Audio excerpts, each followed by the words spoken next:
Good morning. Today is Good Shepherd Sunday, and Jesus says that I am the Good Shepherd, my sheep know me, and I know my sheep, and I lay my life for them.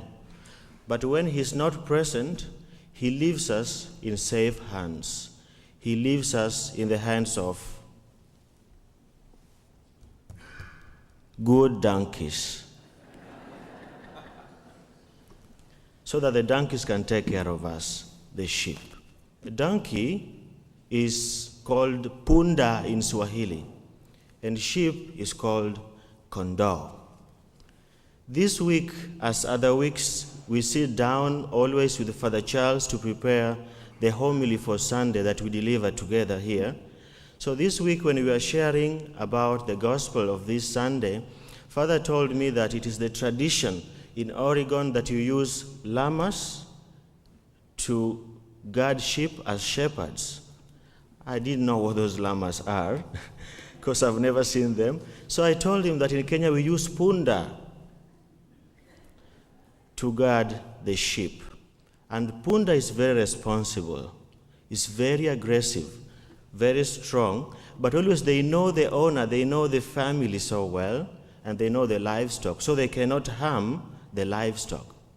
Now what happens that punda, how do they defend the sheep? If there is a predator that comes across to attack the sheep, they are always ready to put themselves in between the sheep and that wild animal. And they will not run away until they are sure that the sheep are safe. What do they do to defend the sheep? They have strong kung fu kicks. But they can also bite. They have very strong teeth. And if that one does not work, they have the hee-haw sounds that you know. Very terrifying. So they do all they can to protect and defend the sheep. When a donkey dies, because of that big responsibility that it has in most of our families in Kenya, they are given good burial and good send-off. Some send them off even with money in the grave because of the good role they have played in their lives. The Good Shepherd, Jesus Christ, leaves us in safe hands, the hands of punda and the hands of llamas. We are safe there. They take care of us. But each one of us is called also to be a good punda to each other, to protect each other, to guard each other against the predators in our life. You see, by the time Jesus was talking about this sheep and the good shepherd that does not leave the sheep alone to be attacked by wild animals, that was a situation. It was risky, it was dangerous for the shepherds to take care of their sheep in the wilderness because there were so many wild animals over there. Now the issue is, a bad shepherd will not take care of the sheep. A bad shepherd will only care about the sheep, giving him wool or milk or just meat. But the good one will not let the sheep be attacked by any animal, however dangerous it is. He will always be there to protect them. Jesus, however, is not talking about just how to herd sheep. He's not only teaching us how to take care of our animals or pets at home. The point is that Jesus is teaching us that we are supposed to see that strong, that bond, personal bond and love that He has for each one of us. That strong love that made Him to lay His life for us. That strong love.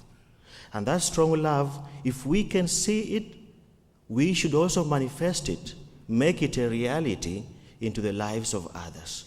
That's what being a good punda is. Jesus so loves us that wants us every day in our life to be a good punda. And a good punda must have also some good sheep around. And each one of us has some sheep in his or her own life. A parent may have children that you want to guard against predators that may affect their lives, that they may attack their lives either morally, spiritually, intellectually, or in any other way that is not good to them. So as a parent, what do? You try to defend your children against maybe bad influence of internet, maybe bad company, I don't know, alcohol or whatever it is, but you try to do all the best you can to drive away all these predators that can attack your sheep. A pastor is also a good donkey.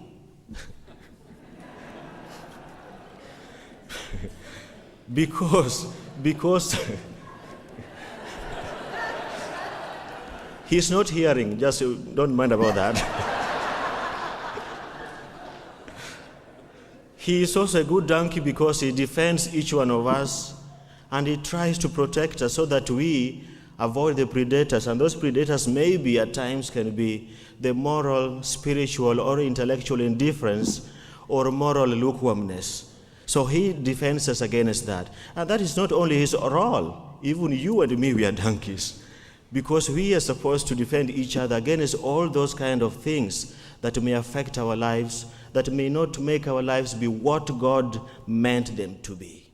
Is that so strange? It is not.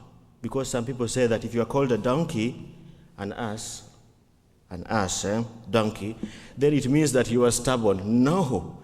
God doesn't look on the stubbornness of that human person. Each person is weak, but he looks at the aggressiveness, the strength, the other positive part, and he makes you a good punda for your family. He makes you a good punda for your patients. He makes you a good punda for the clients that come into your hotel or into your restaurant to take care of them. He does not look on the stubbornness, but on the positive part of each person. Now, at the end of it all, we ask ourselves that the punda, for it to do all these activities, it has to eat, because if you don't eat, you have no strength to do anything. If this punda here doesn't have any strength, it doesn't eat, it can't defend the sheep from the predators in life. So it has to be fed. And Jesus Christ was not stupid. He knew. He feeds us with his word. And he feeds us with his body and blood. And that gives us strength every day to fight the predators in life. Not in our own lives only, but in the lives of all the sheep that has been given under our own care. And therefore, one day, when we donkeys will die, God will give us a warm reception. He will not bury us with money, but he will invite us for the eternal banquet where we'll rejoice with him forever. And that's what he's willing for each one of us, that when he comes back, he may find us good punda.